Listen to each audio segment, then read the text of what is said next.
ngomong-ngomong ora jelas kok. Pon pokoke anggere sampean mengke ketemu kali Jenakawati terus sampean omong piye engko aku dikandani. Walah dadak ngene. Utawa Dik. Muni Dik. Heeh. Nek ana ukara sing luwih apik. Yang ngono. Yang. Heeh. Yang aku padamu. Ngono. Yang aku padamu. Aku padamu. Ora Jenakawati mesem berarti gayung bersambut. Oh iya. Nek ora mesem berarti yo kata-kata lainnya. Kata-kata liyane piye? Aku tresno karo kowe. Aku tresno karo kowe. Aku tresno karo kowe. Mengko nek Jenakawati nampa omonganku. Guyu, wes. Langsung dijegal. Lho. Apa mung cukup dienggo Sungkawa, apa mung cukup dienggo Sedhi kula tak takon. Kabeh iki ora cukup dienggo Sungkawa, kabeh ora cukup dienggo Sedhi. Panjenengan ajeng ngrabekke Atmaja panjenengan. Inggih menika setunggaling antaraning tiga. Ndara Wangsareja, Antarja, Ndara Gatotkaca karo Ndara Antasena. Sampeyan wis dadi wong tuwa tenan. Tegese putra loro wis rabi, kari siji dirabekke wis mentas. Terus saiki aku tak takon karo sampeyan, sedhe niku sing disedhi apa? Hah? Arepe wo? Apa piye? Ora diragat. Ya ngono ha. Sampeyan iku satriya lho. Nek carane mung meneng bae ngene iki nyepelekke karo Panakawan. Umure tuwa Panakawan tinimbale sampeyan. Panakawan wis do tekan kene, Semar wis mblegek-gugek sadulita, lit.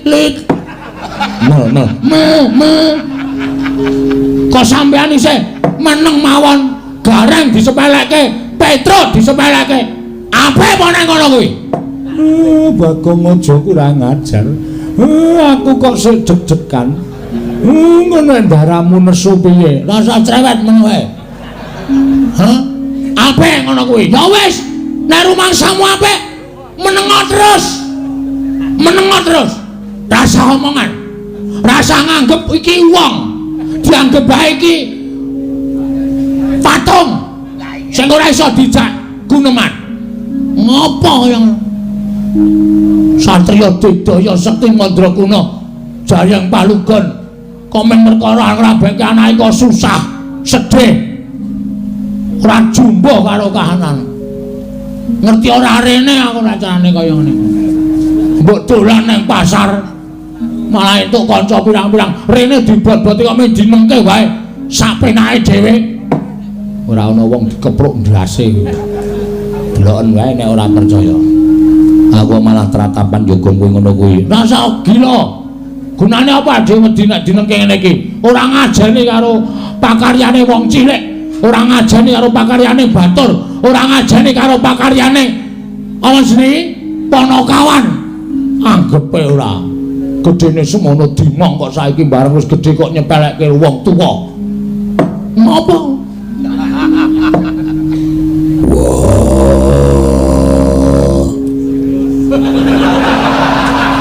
Ngopo kok mundur ngopo?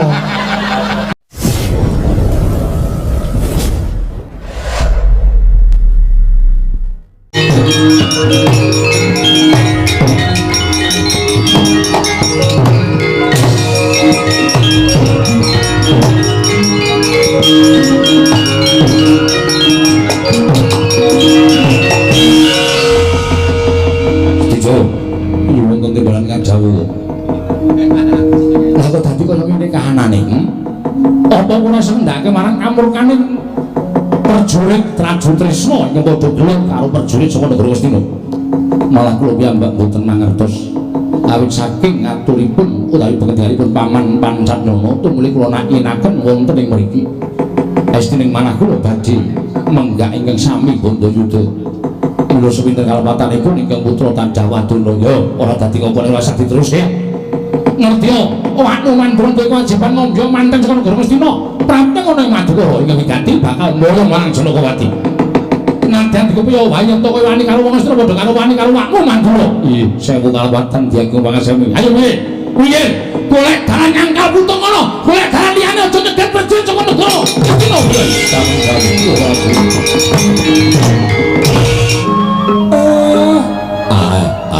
Blekek-kekugek sadulita. Mel. Ndara. Nuwun sewu kula suwan wonten ing kasatriyan Jodipati.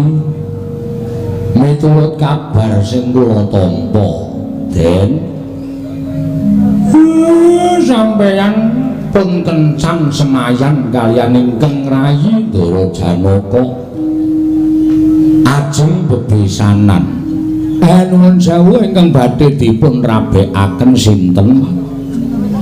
Ingkang badhe dipun wiwaha menika ingkang putra Ndara Antarja, Ndara Gatotkaca napa Ndara Antasena? Ndara kula nyadong dawuh. Gareng kok ya isin nang kono iki ngopo to? Sing dinteni apa? Wis kowe iki kono ndang mulih kono. Asem ora. Tak kira nek isin nganggo gara-gara e. Kiwas jinyik nang kene, Bul. Wis ora kanggo.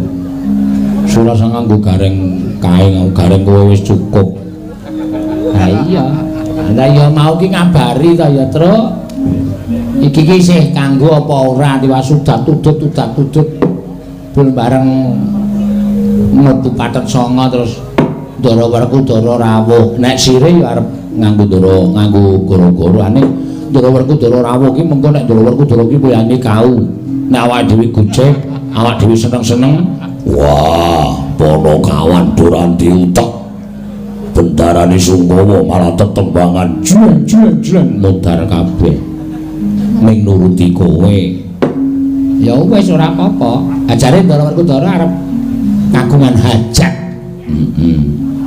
Ning embu mula bapak iki nanjike sing arep dirabekke iki Ndara Antarja, Ndara Gatotkaca apa Ndara Antasena.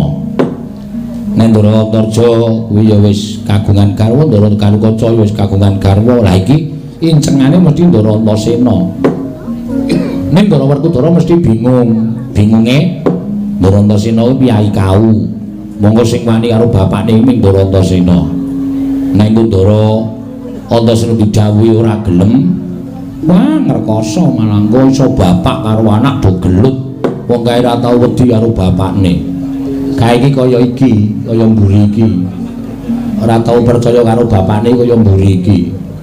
Monggo kabeh iki do karo bapak ki do kowe kiai, Bapa Semar kowe pini sepuh. Nek Bagong ora tau, kowe ngerti apa Bagong nyeluk Bapak Semar rak ming marmir. Kaya ora kuwalat ngono lho. Pamboyo ngetokke kekuatanmu men Bagong iki kuwalat. Kuwi wis ora iso disebdake. Kuwi dudu menungso ning reca kepanjingan nyawa. Ngomong apa mir kowe? Sendulura. Bilang apa kowe? Wis iki Togong ora usah diurus. Tak urus. Ngapa wong aku dinekke reca kepanjingan nyawa? Kan aku ya selalu mesti sosok tata krama karo kowe. Ha ta? Kapan kowe tata krama karo aku? Dek kapan? Akeh tangga teparo kowe teka-teka dilajik. Mir di segoro ora. Apa kaya ngono kuwi sopan? Hah? Mbok yo ngurmati bapakne sithik. Aku ki wong tuamu, aku ki bapakmu. Kok tanpa nganggo tata krama? Ora usah omong mir di sego apa ora mlebu ning mburi panganan kabeh nganti jeblok ketemu aku ki ora tau gresula. Kok nesu tenan saiki. Dinengke kok arep nyelangkrak sak mburing tenggak. Aku ki nek pancen ora tak anggap wong tuamu, ora apa-apa, ning kowe ora usah kurang ajar karo aku. Semar ya kena, Badralaya ya kena. Sarong Sari ya kena, tok celuk apa wae kena. Ning aja mir. Tok anggap aku sing nggo ngirengke sepatu kok. Apa kowe iku? Rasa semaur. Wis nengke wae ku ndak malah geger Ndoro Werkudara. Lejar penggalihe bapak ditendang, aku ditendang, kowe ditendang, Garing ditendang malah ngrekoso. Kuwi tok baleni sing marmir-marmir celana, ora tak anggap anakku. Ora tak anggap anakku ya ora apa-apa, Gong. Aja to, Gong, kowe iki rasa semaur. Aku sengit lho. Karo Semar ya ora seneng. Ora seneng kok melu. Atok jak. Sing ngejak sapa? Aku ora tau ngejak karo kowe. Aku nek lunga mesti nolo Gareng Petruk, ayo derekno aku. Ha iki nang kene ora ademu nang kene iki. Anak telu sing disebut jenenge kok mung loro. Hah? Tegese kowe wis ora nganak-anake aku. Kowe nguwalonke aku, Mir. Ayo. Semar, Semir. Semar, Mir. Semar, Semir. Boyo liyane Semar Badranaya. Mah, aku seneng Semar. Semar ngono kuwi apik kok. Rasa ndak dadi piyek-piyekne. Pake Ndoro Werkudara kuwi dilipur, sajake kok Sungkawa. Wah. Lipur Ndoro Werkudara iki arep nganggo apa? Panjenengane ora tau seneng-seneng, panjenengane ora tau rupian-rupian. Mengko nek malah kleru. Bagong kuwi sing biasane sok wani karo Ndoro-ndoro. Kene. Kaya ngono kok. Pamomong. Kaya ngono kok. Apa sih? Sing tukang ngayomi. Lah mung ngayomi nek tak takon. Nek ana kanan kaya ngene iki sapa sing tanggung jawab? Meng aku ta. Mundur. Mundur. Bapak iki digetak Bagong ya wedi. Mangsane ora. Arep ngopo, Gong? Menengo rasa cerewet. Ki bagi aku ki lho kok. Malang kerik barang. Menengo to. Dus, Gus. Wah, dididak ndasmu modar kowe ora. Gus. Kula tak takon. Saniki kula tak takon. Sakabehing masalah. Sakabehing perkara niku nuwun sewu, apa ming rampung dienggo meneng? Heeh. Dienggo Sungkawa, dienggo sedih. Apa? Gapokmu kapan kowe? Iki apa sing marahi? Watuk kok sing marahi aku. Mangkel aku. Apa mung cukup dienggo Sungkawa, apa mung cukup dienggo sedih kula tak takon. Kabeh iki ora cukup dienggo Sungkawa, kabeh ora cukup dienggo sedih. Panjenengan ajeng ngrabekke Atmaja panjenengan. Iki menika setunggaling antaraning tiga. Ndara Wangsareja, Antarja, Ndara Gatotkaca karo Ndara Antasena. Sampeyan wis dadi wong tuwa tenan. Tegese putra loro wis rabi, kari siji dirabekke wis mentas. Terus saiki aku tak takon karo sampeyan, sedhe niku sing disedhi apa? Hah? Arepe wo? Apa piye? Ora diragat. Ya ngono ha. Sampeyan iku satriya lho. Nek carane mung meneng bae ngene iki nyepelekke karo Panakawan. Umure tuwa Panakawan tinimbale sampeyan. Panakawan wis do tekan kene, Semar wis mblegek-ugek sadulita lit. Kok sampeyan isih meneng mawon, Gareng disepelekke, Petruk disepelekke. Ape meneh ngono kuwi? Bagong aja kurang ajar. Aku kok sik deg-degan. Ngono ndaramu nesu piye? Rasa cerewet men wae. Hah? Ape ngono kuwi? Ya wis, nek rumangsamu apik, menengo terus. Menengo terus. Rasa omongan. Rasa nganggep iki wong. Dianggep bae iki patung. Sing ora iso dijak guneman. Ngopo yang Satriya Digdaya Sekti Mandrakuna Jayang Palugon komen perkara ngrabekke anake kok susah, sedih. Ora jumbo karo kahanan. Ngerti ora rene aku nek carane kaya ngene. Mbok dolan nang pasar malah entuk kanca pirang-pirang rene dibot-boti kok dinengke wae sapenake dhewe. Ora ana wong dikepruk ndrase. Deloken wae nek ora percaya. Aku malah tratapan yo kowe ngono kuwi. Rasa gila. Gunane apa dhewe wedi nek dineng kene iki? Ora ngajeni karo pakaryane wong cilik, ora ngajeni karo pakaryane batur, ora ngajeni karo pakaryane apa jenenge? Panakawan. Anggepe ora. Gedene semono dimong kok saiki bareng wis gedhe kok nyepelekke wong tuwa. Napa?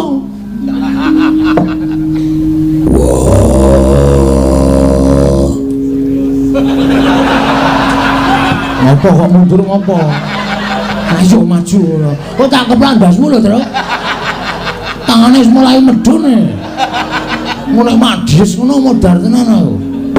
Ha ngono, omong. Lha Gong wis eling lho, Gong. Wis gelem lejar penggali wis ngono. Men, sasisanke wae. Karepen nuthuk sirahku modar mbok malahane matiku diuntape karo darahku sing tak tresnani dhewe. Waduh. Njuk ngalem. Bareng tangane medhun kok darahku sing tak tresnani dhewe ora. Apa apa nek ngono kowe? Mbok ngendikan. Bagong. Non. Maju rene. Kula tak teng mriki mawon. Adu mundur ta, Mel.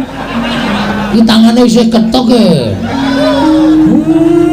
Cangine mung cangkeme tok. Ora sembeda maju rene. Rada nyaket. Apa? Rada nyaket. Nggih. Tonyo. Ora. Terane. Ora. Yakin? Yo. Nganggere nonyo sumpah sik. Kau ora sumpah. Sumpah aku ora bakal miloro karo kowe. Wah, aku wonge ora bakal tegel karo kowe. Rene oke wis. Aduh. Napa karengan ketiban tangane Ndara Werkudara. Modar ora. Modar kon bali ra minggat-minggat malah jini. Ketiban tangane Ndara Werkudara modar. Rene. Nggih, ya ngapunten ya. Ora ana sing wani ngejarke penggalian Ndara. Aku susah ngertos. Sopo yang bakal tak dawuhi supaya dawuh karo anake Janaka. Lagi tak pilih-pilih. Nggih, mulane ning aja dienggo susah. Nek dienggo susah niku Panakawan melu susah ya, Tru. Ya, Tru ya. Ora asu. Aben kok. Pokoke ora klop karo aku pokoke. Tru, dewangi kok nek entuk apa-apa tak moh ora. Lha iki ya susah, bapak ya nangis, Petro ya susah. Iya. Nggih. Ning bareng aku krungu suaramu, arep kowe ora ngecul, arep kowe ora nganggo bahan lawakan. Wis mulai akhir-akhir delok Werkudara neng ati marai seneng. Nggih. Marai aku ilang susahe. Nggih. Aku iki ana dhuwit 500 tampanono. Apa to? Iya. Aku ki wonge ora blereng bondo donya. Ning iki tak paringi mboten. Yakin sumpah. Tak gawake pokok, tak gawane dhewe. Lah kowe mau apa iki mung acting e. Tambani ora. Kula niku mboten wonten niku carane Ndara. Kula mau napa sing kula lakoni niku mligi nindakake kewajiban. Nameng terus dituku nganggo dhuwit, mengke terus ming tuman. Kula pendak-pendak ngadem Ndara Werkudara, mesti mengke terus ming njaluk dhuwit. Elek kula teng mriku niku, mula kula nek diparingi mesti ora tau gelem. Empun tambun kaya ngendi. Yo napa Gong diblerek kanggo kuku Pancanaka. Tambani ora. Tambani ora. Nek ora ya wis. Ora dadi ngopo. Sik to. Samane ya tegel ora ngekeke tenan. Wah.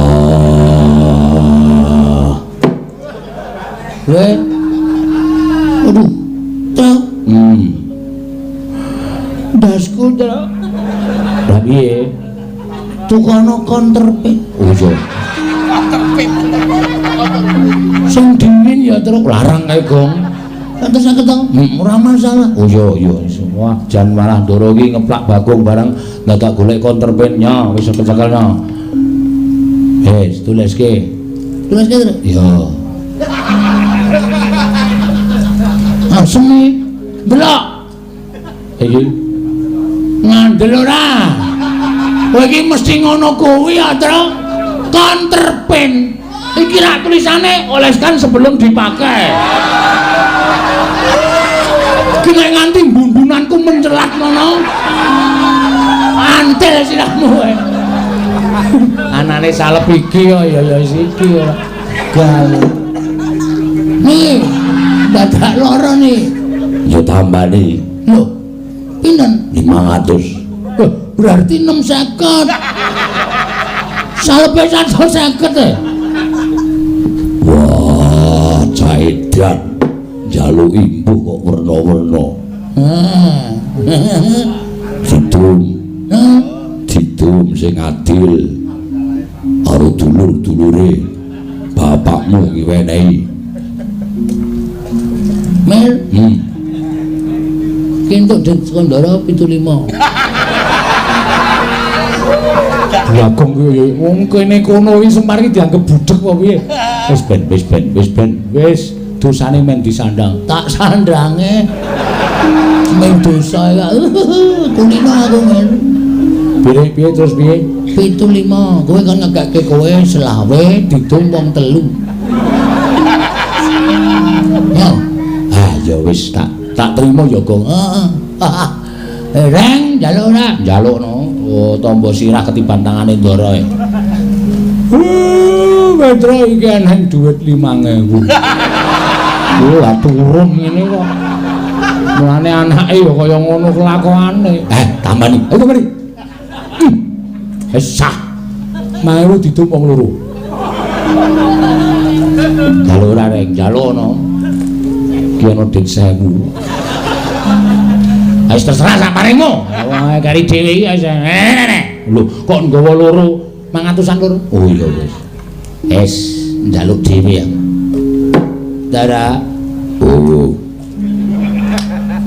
Bagong diparingi kok kula mboten ta Ndara, penyanyi kok pilih kasih. Wah. Kare wonten dawuh. Aku gelem menehi kowe dhuwit luwih saka Bagong. Nggih.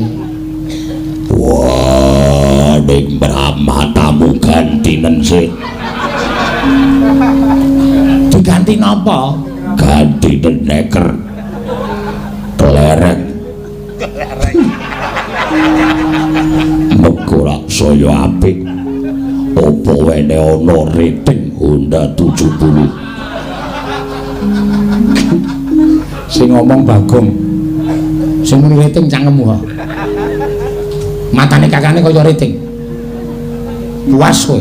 Nyakit ora njaluk ora apa-apa. Gusti Maha Adil mesti bakal maringi karo umate. Waduh. Kula namung komandan kalih dosa. Wah, Bagong. Semar mbok wenehi 20. Semar iku nek nyekel ditoke-oke sok tiba. Matane wis matamu kuwi. Karo wong tuwa kok anu mripate wis lamur. Niku asline kula paringi 300 ning kula betake. Dhewe mung butuh tuku tes ya, Man. Apa? Tes. Tes ki apa? Iki lho sing wedang diwiasi lho. Tes dungkun mlocot. Niku kula kaki 20 men iso tanduk ping 4. Ya, Mar ya. Mengke kula kaki 300. Mar. Mengko nek Bagong goro. Waduh karo aku. Tak cangare cangkeme. Yang margawanen dhewe 300. Wis. Rasido Bati. Syukur iki jenenge Bati oke-oke iki ora apik, Bati ya sithik wae. Semar, Kula aku kudu piye? Nira tak takon karo sampeyan. Yo. Sing gumana musik teng penggalih sampeyan sinten sing kira-kira cocok? Wah, kowe ngerti dhewe. Sing durung rabi anakku ming Antasena. Monggo Antasena bocahe bambung kaya ngono. Yen nganti ora gelem takon rabi. Sampeyan niku wong tuwa kok. Dawuh karo anak-anake ya kudu manut. Nek anake ora manut, lah kudune anake sing dielingke. Ngoten mawon, Ndara. Kudu anut karo lajeng sing pun wonten. Ampun ngantos sampeyan kok ming mikir perkara anak dikon rabi kok nganti sedih kaya ngoten niku mboten prayogi, Ndara, mboten prayogi. Dereng pantura dawuh sami Balwacana. Kasaru katrenjo. Suwanipun ngemputra ketiga Raden Anaja Raden Gatotkaca Sumawur Raden Antasena diprojok tanpa harapan kagat nggih sangwarga Ndara. Para Kyai ingkang putra ing pringgondanipun ngaturaken sembah pangabekti kula kunjuk para Kyai. Para Kyai kula ngaturaken sembah pangabekti kula kunjuk ingkang putra pun Hanantarja. Aku ngaturke sembahku katur ya, Pak. Wah, Gatot Antarja tak tampa, Antasena cah bagus tak tampa. Wonten paridamel menapa? Wekdal ingkang sampun dipun janjekaken dening Kanjeng Rama Kyai. Ingkang putra ketiga supados sowan ngersa paduka Kanjeng Rama Kyai keparenga inggalih paring dawuh wonten wigatos ing kados pundi? Gatot wonten timbalan. Wektu saya nyaketi dene ramamu ing Jodipati bakal duwe gawe kemagepokan karo pamanmu Madukara. Lajeng kepareng Paduka dina samengko wis antuk trontong-trontong sulaing pepadang. Sapa ingkang bakal tak pilih? Sapa ingkang bakal tak dawuhi nuruti marang karepe wong gerang kaya bapakmu Jodipati? Lajeng kepareng Paduka Rama Kyai Antasena, piye, Pak? Maju kene. Eneng apa to? Antasena. Piye, Pak? Maju rene. Maju rene. Maju, Den, maju. Dawuhi bapak kami ampun kuwatir. Maju mawon.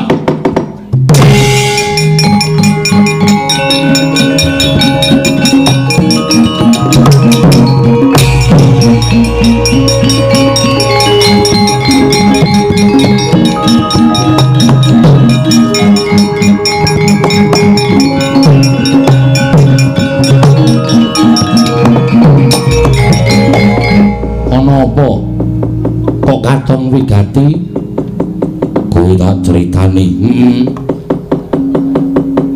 Aku tau tate kencan semayan karo Janaka. Kowe ngerti anake pamanmu Madukara? Ya kuwi anakku Janakawati. Kersane Bapak kencan semayanku karo pamanmu Madukara. Sesuk upama bocah wis padha dewasa bakal sesambungan ngeraketake paseduluran, ngeraketake daging sing renggang, nuntungke balung sing pisah. Janakawati bakal tak pek mantu. Terus monggo iki mau aku bingung sapa ingkang bakal dadi manten lanang. Wah, bareng bapakmu sawetara nglakoni tapa meneng mentremke kelawan ati Antasena ora ana liya sing tak pilih dadi manten lanang. Jauh karo Janakawati ya mengko inggir cah bagus turut ana karepe wong tuwa.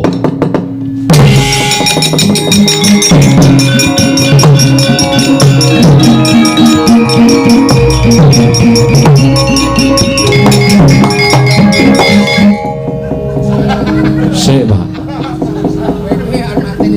Lah kok dadi bapak paring pangandikan sing dadi manten lanang aku. Yo, Pak, apa? Bojo aku gandel ora? Wah, kowe mesti wani duwa karepe wong tuwa. Ora jeneng duwa, ning aku ki durung seneng omah-omah. Kowe wis gerang, wis ngerti, aku wis gerang ki aku wis ngerti. Aku wis dewasa. Ning nuwun sewu aku ora durung gelem nambut sinaning akrama, tegese aku durung gelem omah-omah. Kakangmu sakarone wis do omah-omah mingkari kowe.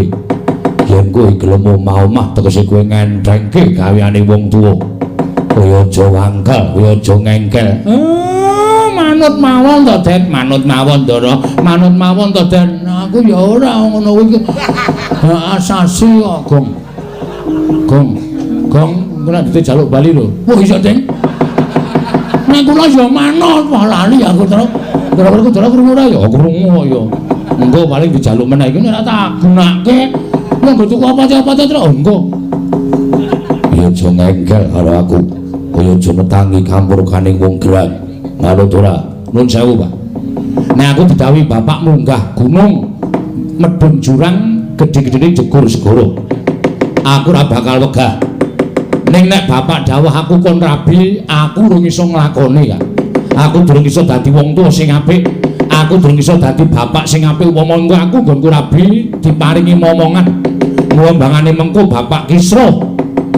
Mergo ngurusi karo uripe Antasena, nuwun mahapura, aku urung gelem. Wah, Caidan. Ya ngono kowe wani karo bapakmu. Ora perkara wani, ning aku njaluk karo bapak. Wene ana inah sawetara. Wektu sawetara tak nggone mikir, mengko nek kira-kira aku cocok karo adikku Janakawati ya tak lakonane. Nek ora ya nuwun sewu lho, Pak. Ora jeneng aku wani karo sampeyan. Nek ora ya nuwun sewu aja gero penggalih bapak, aku ora iso nglakoni. Wah, edan.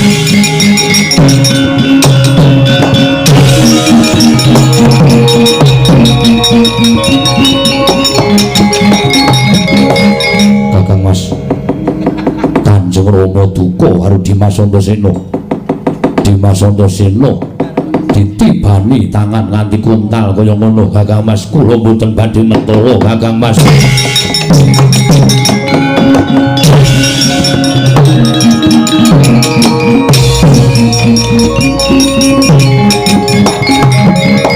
Wis tak bedhek ket mau. Mergo sing wani iki mung Ndara Antasena, ngandel ora. Barang dijawuhi kon rabi, Ndara Antasena ora gelem. Wah. Antasena aja malu nyendulane rembuge wong gerang. Pak, aku nek tok dawuh munggah gunung jedur segara aku gelem.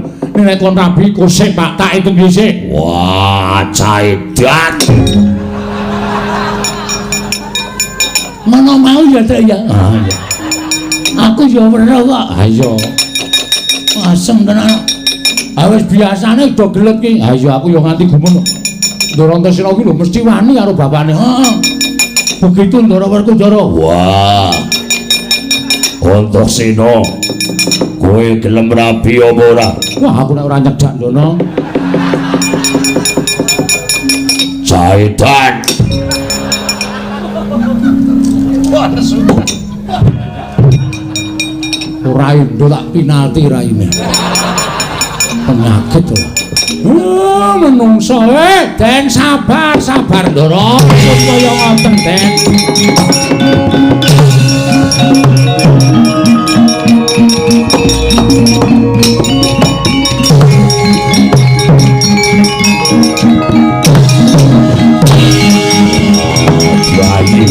Jadi wong boncah muntar yang wong.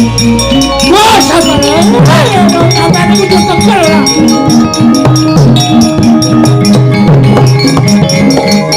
Wah, ben patenane. Kuwi anak ora manut karo wong tuwa. Ning dikon rabi ora gelem iki lho. Wah, jujure kaya anak-anakku dhewe. Sabar. Wah, malah getak. Kowe ngerti ora? Iki sapa iki? Getak-getak barang iki. Iki Ndara Werkudara, bendaramu. Ndara Antasena iki anake, arep dijur, arep diluluh. Kuwi anake Ndara Werkudara. Sakarepe sabar ora? Sadar ora kowe? Semangka. Sah. Gede tekaning pati sampean sing getun. Wah, arep getun aku.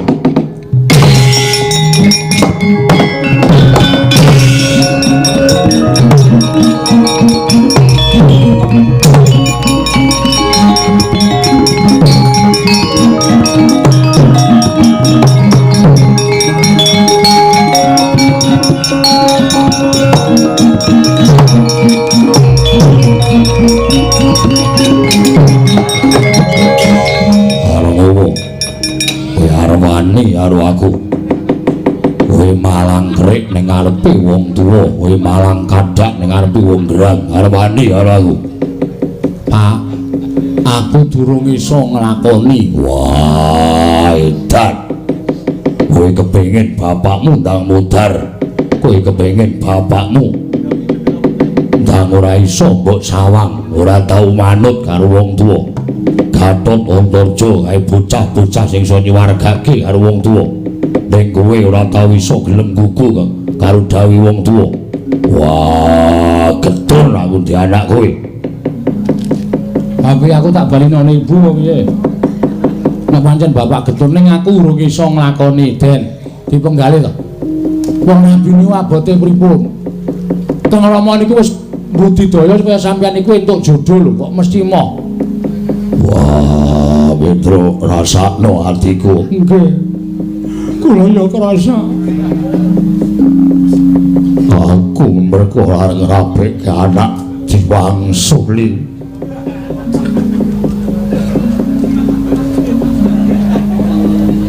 Napa kok tak culuk matamu? Lu nganti omonge wis didhisiki. Wis ora. Wah, ayo kaki. Saiki kowe tak tutke ning Madukara. Perkara mengko rasamu ora gathuk karo Jenakawati. Ya wis ora apa-apa sing baku bapakmu iso ngetokake karo pamanmu Janaka yen rembugan iki rembugan tuwa, ora rembugane wong cepete. Nggih nderek mawon. Mengke tekan Madukara niku terus nyawang calone temanten putri terus ati sampean pripun? Wah, cocok iki. Cocok aku. Ngono. Terus langsung rabi mung wonten tok kok. Ngoten. Lah niku nek karo Petro nek milih ya ngoten niku.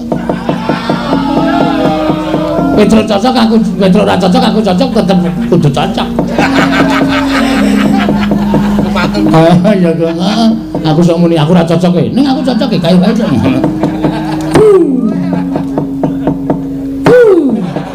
Kena aku.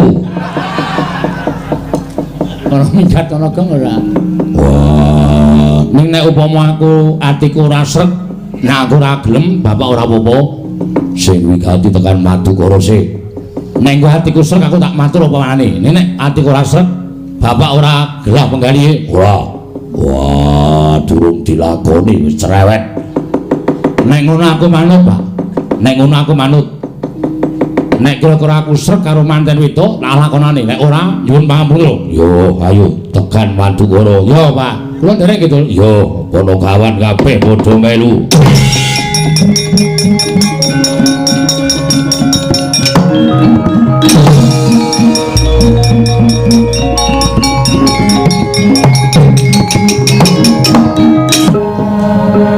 Nun sewu Koko Prabu.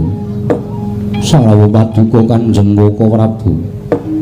Kula ngaturaken sembah pangabekti kula kunjuk Koko Prabu Pandura. Ya Arjuna tak tampa. Ora liwat pangestu mun Kakang Tampanono. Kula pendingga jimat paripé dayana ing kasantosan. Koko Prabu kula ngaturaken sembah pangabekti kula kunjuk. Ya Kresna. Ndak tampa gawe gedhe kanthi kula liwat pangestu Tampanono. Kula pendingga jimat paripé dayana ing kasantosan. Kakang Mas kula ngaturaken sembah pangabekti kula kunjuk ya Janaka dadompo ora liwat pangestu Tampanono kula pendingga jimat paripé dayana ing kasantosan Werkudara slamet Kresna kakang iya aku ngaturake basaku katura Dimas katampa gawe bombong penggalihipun Kakang ora liwat pangestu pun Kakang Tampanono ndak gegem dadekake jimat kula ngaturaken sembah pangabekti kula kunjuk paman. Iya. Kula semono dak tampa pangestu ning pamanmu Tampanono. Siwandarawati kula ngaturaken sembah pangabekti kula katur. Iya, semono dak tampa pangestu Tampanono ya nggih. Kula pundi engga jimat paripé dayanana ing kasantosan. Paman aku ngaturke bekti katur Antasena cah bagus ndak tampa. Siwandarawati aku ngaturke bekti katur. Iya, Antasena ndak tampa. Pakdi Mandura bektiku ya Pakdi. Ya, Antasena ndak tampa. Ora liwat pangestu ning awakmu Mandura Tampanono. Ndak gegem dadekake jimat Koko Prabu. Sumengko pengawak Bujan Damar Sasi rawuh ngandika Kanjeng Koko Prabu. Mugi kepareng kula cumadung dawuh. Kados pundi lan wonten wigatos menapa dene paduka kepareng tedhak wonten ing kasatyan Madukara. Janaka wonten timbalan. Wale-wale apa Yai? Praptanipun Kakang iki ora saka karsanipun Kakang pribadi, nanging minangka dadi badal. Wangling Yai Prabu Duryudana. Rohanira Dimas. Yen to Kakang ing Mandura sowan ngarepake lawan Majaku Lesmana Mandura Kumara dene wigatine Lesmana kepengin dhaup kaliyan Atmajamu si Jenakawati. Monggo nyatane kabar ingkang dak tampa dina samengko Jenakawati nalika semana wis mbok pacengake kelawan Atmajane Si Werkudara, nanging durung karuan sapa ingkang bakal dadi temanten lanang. Mula gandeng antaraning sira Yayi Madukara kelawan kadangku Werkudara durung ana tandha-tandha pepadhang sapa ingkang bakal dadi temanten lanang. Mula pun Kakang wani ngaturake Lesmana Mandra Kumara nyowanake kelawan anakku Si Lesmana supaya samengko nggonmu wis kencan semayan kelawan Si Werkudara dibatalake, digagalake. Malah samengko manten lanang dudu saka ing Jodipati, nanging saka ing negara Mestina. Lesmana Mandra Kumara. Janaka. Wah, Janaka. Kula wonten maring dawuh Kakang Mas. Prataku ning kasatyan Madukara nglarapake karo anakmu Si Antasena. Ingkang sayekti wis sagu bakal dadi calon manten lanang. Dadi wektu dina iki nggonmu kencan semayan karo Werkudara wis kelakon lan wis dadi. Mula aja nganti mbok owahi. Mula aja nganti mbok owahi nggonmu wis kencan karo kadangmu tuwa Jodipati. Iki anakku Antasena ing bakal tak dhawuhake karo anakmu Si Jenakawati. Gusti Werkudara, hawa. Nadan si Adi wis nganti manten lanang, nanging si Adi rumangsanana yen to praptamu karo aku ning kasatyan Madukara. Mulih dhisik Baladewa tinimbang Werkudara.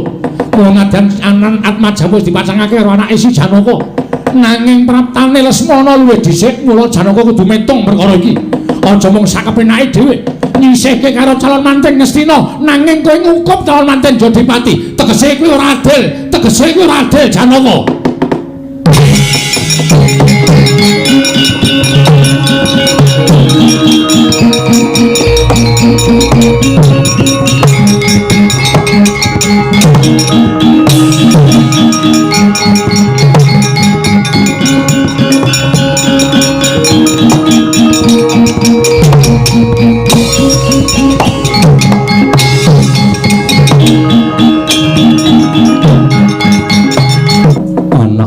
Marang Garuda ingkang sowan.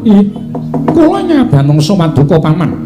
Kula ngaturaken sembah pangabekti kula kunjuk Paman. Iya, tak tampa samba. Kula iki kaya samba. Nuwun sewu Kanjeng Rama. Kula ngaturaken sembah pangabekti kula kunjuk. Iya, tak tampa cah bagus.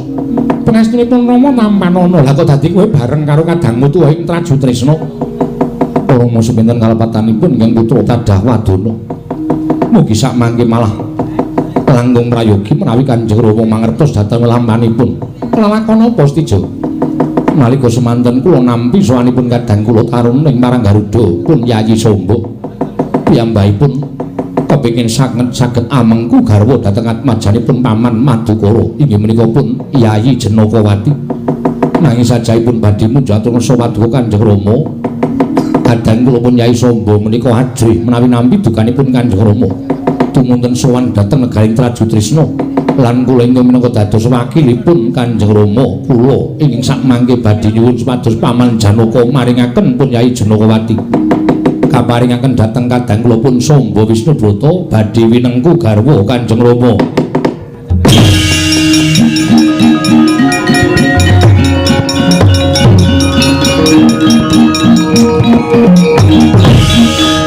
Pasisaning Bathara Wayapna jagat Samba wonten paring adhawuh. Lah kok dadi kowe ora taren karo wong tuamu, malah semune kowe ora percaya karo wong tuamu. Ing mesine kowe kepengin dhaup mengku sawijining putri mono kudu nyuwun pangestu karo wong tuwa. Ning wong tuwa mbok telapake. Malah kowe matur karo kadangmu Werda, ya kuwi anak Gusti Jabamanara Kasura. Samba gegayuhan apa wae iki ora entuk pangestu ning wong tuwa digayuwa tuna dirangsanga bakal luput titanana.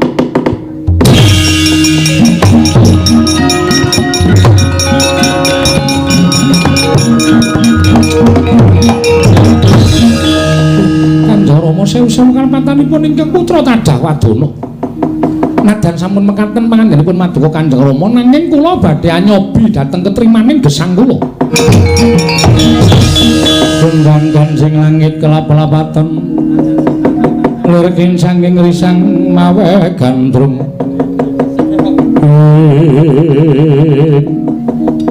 Lesmana kowe ngalau. Kowe putra Indra Ngastina, tak kira kowe nggayuh putri angel mijet wae ngranti suwe banyu sinaring. Kowe mesakno kelawan sombo. Kadangmu tuwa ing marang Garuda.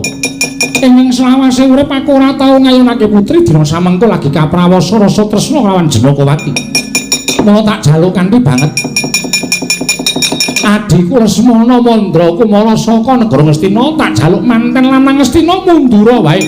Ora usah melu-melu perkara iki. Oh, la aja ngawur nggo sapa kowe.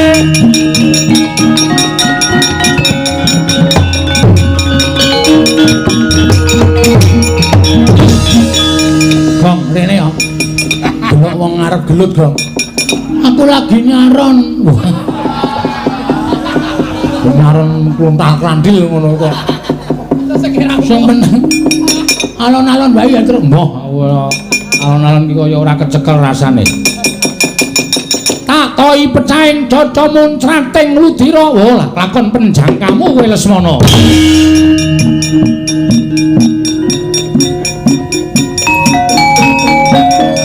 Oh, piye, Tru? Ape.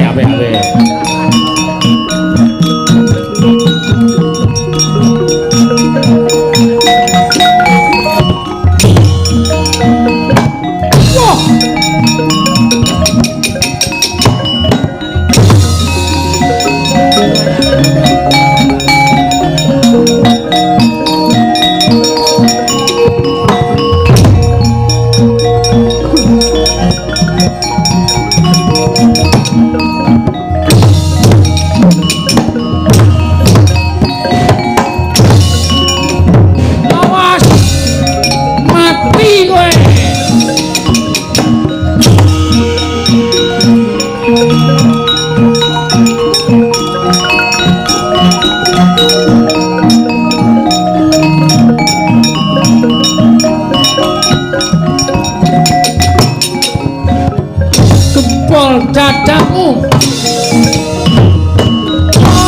awas pecah sirahmu kaya Janakawati dadi darbaning Lesmana.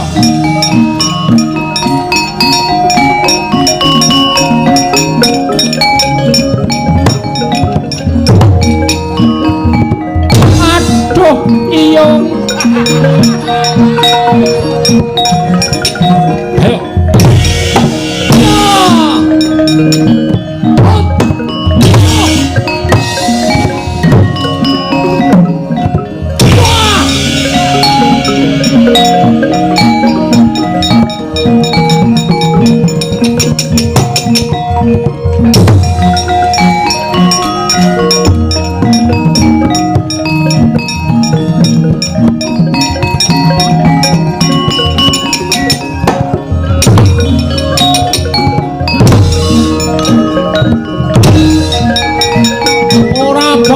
Ayo, ketokno budimu.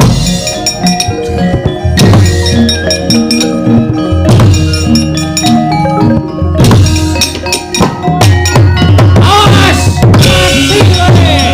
Hai, kita. Ulang sing Lesmana. Aduh, mati aku.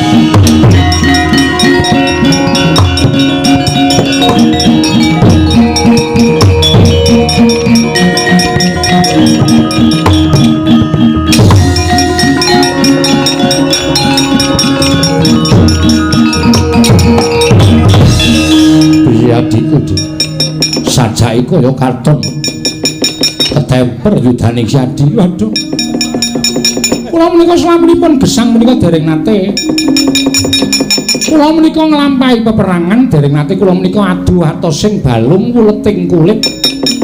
Lah kok sagedhaken menika ngawrataken dhateng raos tresna kula. Kemuntun kula kedah perang tanding kalantun Lesmana Mandra Kumara Kakang Mas. Kakang Mas kula nyuwun sabiyantu. Kegiatan kula sampun telas, napas kula mboten kiyat menawi kedah perang dangu-dangu kaliyan Lesmana Mandra Kumara. Yai.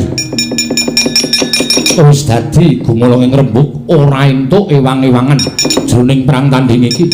Kula yen siadi kalah ora usah dadak duwe kekarepan sing nerak saka bebener. Yen kalah diakoni kalah kuwi luwih satriya. Bali sesuk mangsa kala tak gayuke meneh yen pancen siadi kepengin dhawuh karo suwijining putri. Kakang Mas, wis ora usah digelani so bali-bali.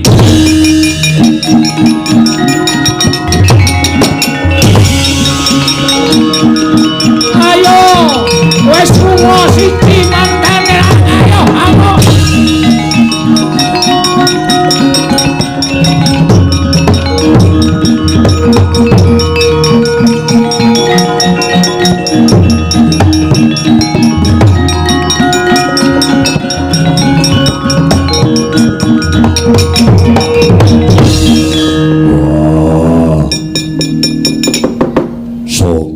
Wis lunga kalah karo Lesmana klilipe ming kari siji.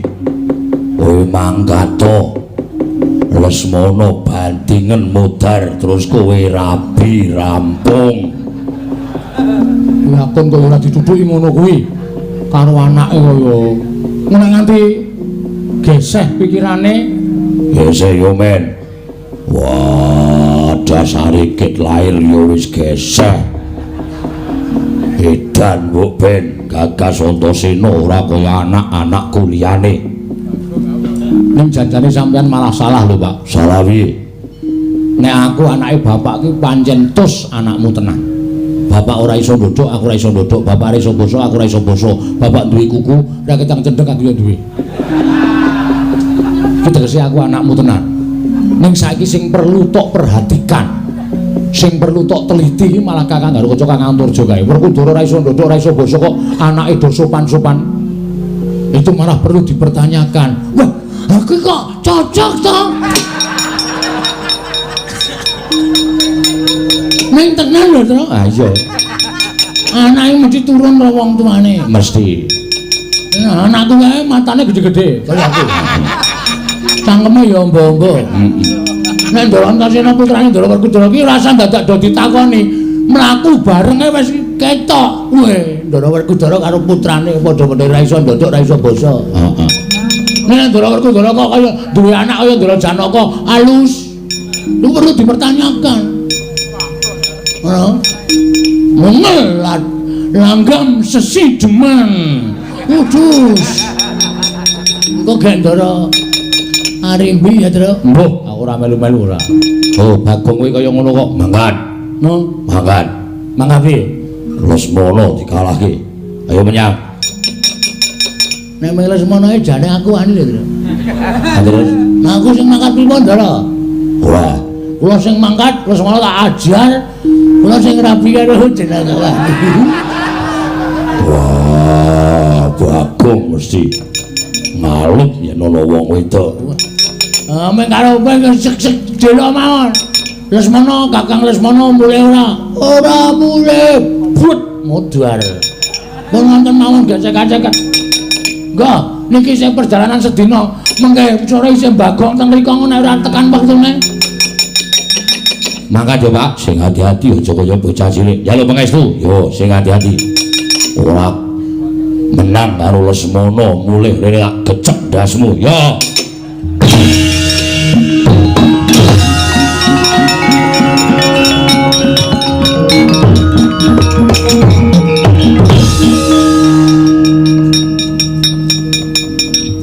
Ngopo? 200. Ngopo? Menang Antasena.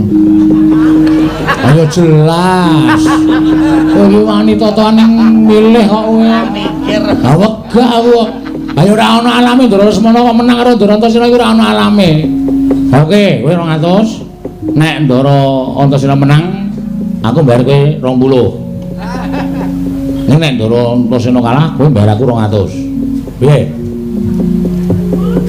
Totoan romaling.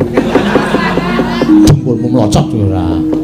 Ora sak totoan kok ora dikeparange kok totoan senengane. Ayo ditandan terus. Yo.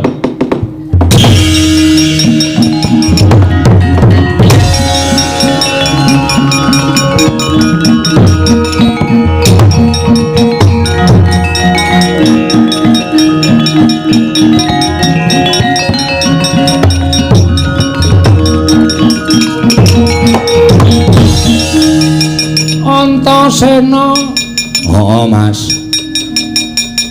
Mas Lesmana aku adimu Antasena. Mbok kowe golek wong wedok liyane. Jenakawati tak peke. Kowe njaluk ijol wong wedok pira mengko tak menehke karo kowe ning Jenakawati dadi tarbeke Lesmana. Nek jane aku ora ndek karep rabi karo adiku Jenakawati. Lah nek ora ndek karep ya ora sah perang. Ning bapakku nek nganti aku engko ora nyendikani dawuh bapak, muring-muring bapak. Lah nek ngono kowe lek rabi ora duwe gegaran rasa tresna. Wong rabi ora gegaran rasa tresna ming manut karo wong tuwa kuwi ora becik, ora apik. Kowe ngalah. Aku ora arep ngalah. Tak antepi. Nek nganti aku nyolani rembuke bapak, aku ora iso nyuwargake wong tuaku. Aku ora iso basa, ora iso tata krama, ming dawuh kon rabi kok gemang. Mengko ndak aku dadi bocah sing dosa. Alah, pret. Sok resik kowe. Ayo kowe ngalah. Aku ora ngalah. Nek ora ngalah kalah Lesmana Mandra Kumara Mati dening aku. Wah, montar aku. Ayo.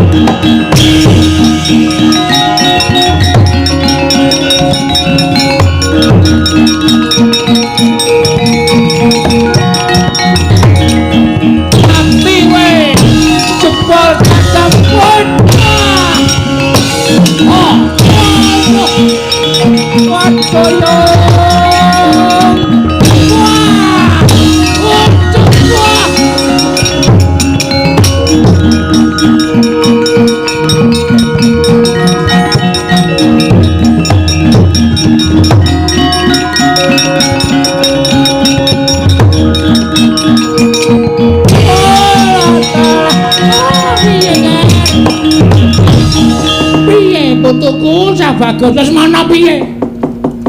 Remo piye? Sombo kalah kali kula merga dianakke sayembara perang. Ning bareng sing pungkasan mungsuh kula Antasena. Kalah gagah, kalah ampuh, kalah digdaya. Oh, lha apa kowe ora kelakon dawuh karo Jenakawati Lesmana? Apa ora kelakon dawuh karo Jenakawati? Nek cara aku wong tresna kuwi totoane nyawa. Aja mati-mati kowe kalah yen durung tekaning mati. Ya mudhar tenan. Mungsu Antasena kok arep dipeng-pengke iki terus nuwun sewu. Nggih pun yang kula nglenggana. Loh. Nglenggana piye? Kula mboten dhaup kalih Jenakawati mboten apa-apa pun. Kula pupus katresnan kula. Lah terus rabi karo sapa? Saya tipis. Katresnan kula kalih Jenakawati. Saploke mangkat teng Madukara kula mampir tuku bakso, bakule bakso lumayan. Pun kula tak nelateni kalih bakul bakso nika mawon tenan. Oh, tuku kabeh. Oh, ora sembodo.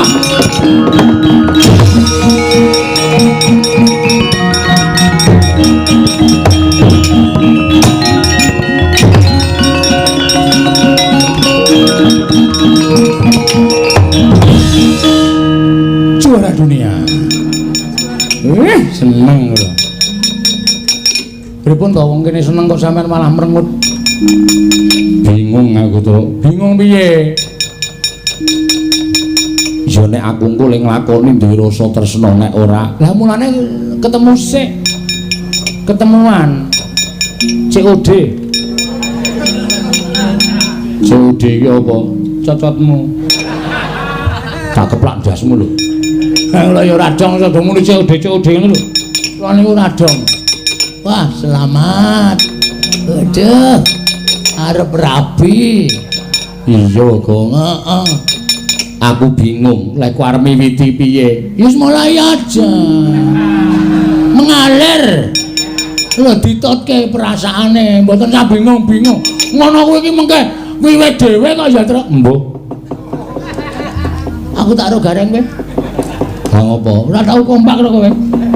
Aku iki ngomong-ngomong ora jelas kok. Pon, pokoke anggere sampean mengke ketemu kali Jenakawati, terus sampean omong piye engko aku dikandani. walah dadak ngene. Utawa dik. Muni dik. Heeh. Nek ana ukara sing luwih apik.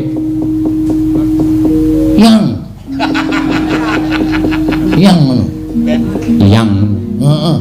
Yang aku padamu. Ngono. Yang Aku padamu. aku padamu. Ora Jenakawati mesem berarti gayung bersambut. Oh iya. Nek ora mesem Berarti yo kata-kata lainnya. kata-kata liyane piye? Aku tresno karo kowe. Aku tresno karo kowe. Aku tresno karo kowe. Mengko nek Jenakawati nampa omonganku, Guyu, wes. Langsung dijegal. lho, Iki ngopo iki cah? Aku kesuweni males ya aku. Apa butuhe cak-cek ngono langsung gleleng. yo aku manut kowe karo kowe ya kok. Wis aku kuwatir. Kata-kataku deling-eling. Yo. Aku Padamu. Sing kedua, Aku tresno kowe. aku tresno kowe Jenakawati tambahi jenenge. Aku tresno kowe Jenakawati. Ngono. Kowe gelem ra rabi karo aku. Kowe gelem ra rabi karo aku. Deling-eling lho. Yo. Nek kowe ora gelem Rabi karo aku, sing arep rabi karo kowe, bapak. nek aku ora gelem rabi karo aku, sing arep rabi karo kowe, bapak. Wis ngono kuwi kok. Kowe senengane gawe masalah wae. Meneng aja Truk iki nggo ndadawake wektu ya. Guys, mau mending ngono kuwi. Aku padamu. Kedua, Aku tresno karo kowe. ketiga, Nek kowe ora gelem rabi karo aku, sing rabi kowe, bapak. Telu mukara kuwi ya kok. heeh, nek kono guyu berarti wis siap rabi. Yo. Wis beres. Mesem mboten? Durung. Kalimat kedua. Keluarkan. Jenakawati, kula Kakang Mas, aku tresno karo kowe. Mesem mboten? Ora iku. Kalimat ketiga. Sik tak lunga sik. Ora ra lunga ya cilok. Nek kowe ora gelem rabi karo aku, sing rabi karo kowe bapak. Ngopo ya, Pak? Kula kenalok maling punan. Antasena piye, Pak? Piye rasamu? Yo suwe-suwe kok aku nyawang adikku Jenakawati iki kok seneng atine, Pak. Wah. Seneng. Yen seneng tegese kowe uga ketukuran rasa tresna. Aja mbok tampik, aja mbok tuwa. Kuwi ruping jiwa sing suci paringane sing gawe jagat. Lakonono ngger cah bagus.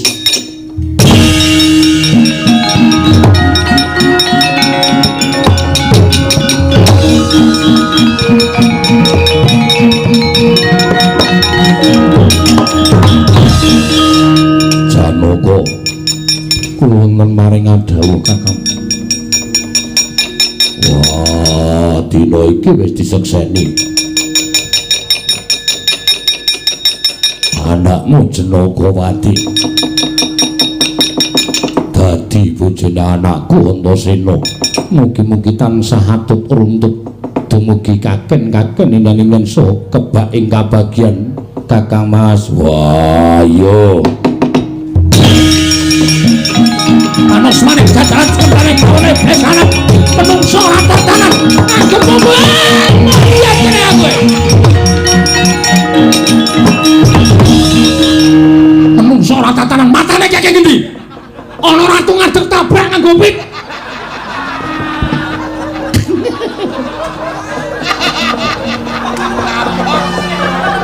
Dar. Gong dalem. Wong nek tumindake salah ki ngono kuwi. Kowe aja-aja Indra Antasena kok ngomong kaya ngono ae. Terus kowe arep mlayu saka kasunyatan nyaut pite wong kok kok iso nabrak.